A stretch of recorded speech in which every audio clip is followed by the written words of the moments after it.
ман бошад дар яке аз донишгоҳҳои бо пурқудрати як пешрафти шаҳри Қазон бо ном Казанский федеральный университет кор мекунам, фаъолият мекунам. Салом алейкум хештаборон, номи ман Аҳмадҷон. Ман донишҷӯи донишкадаи шаҳри Қазони Ҷумҳурии Татаристон мебошам. Муддати 7 сол мешавад, ки дар ҳамин шаҳри Қазон истиқомат мекунам ва кор фаъолият мекунам.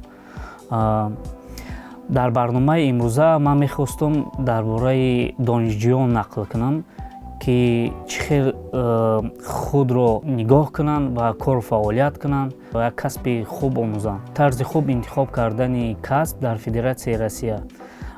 Тарзи хуб интихоб кардан пеш аз оне ки ба Россия омада мешавад ё ки ба дигар давлатҳо, илтимос ки хуб интихоб кунед, ё ки фаҳмед ҳамин донишгоҳ кадом донишгоҳҳо мебошанд, ё ки чӣ ихтисос доранд, чӣ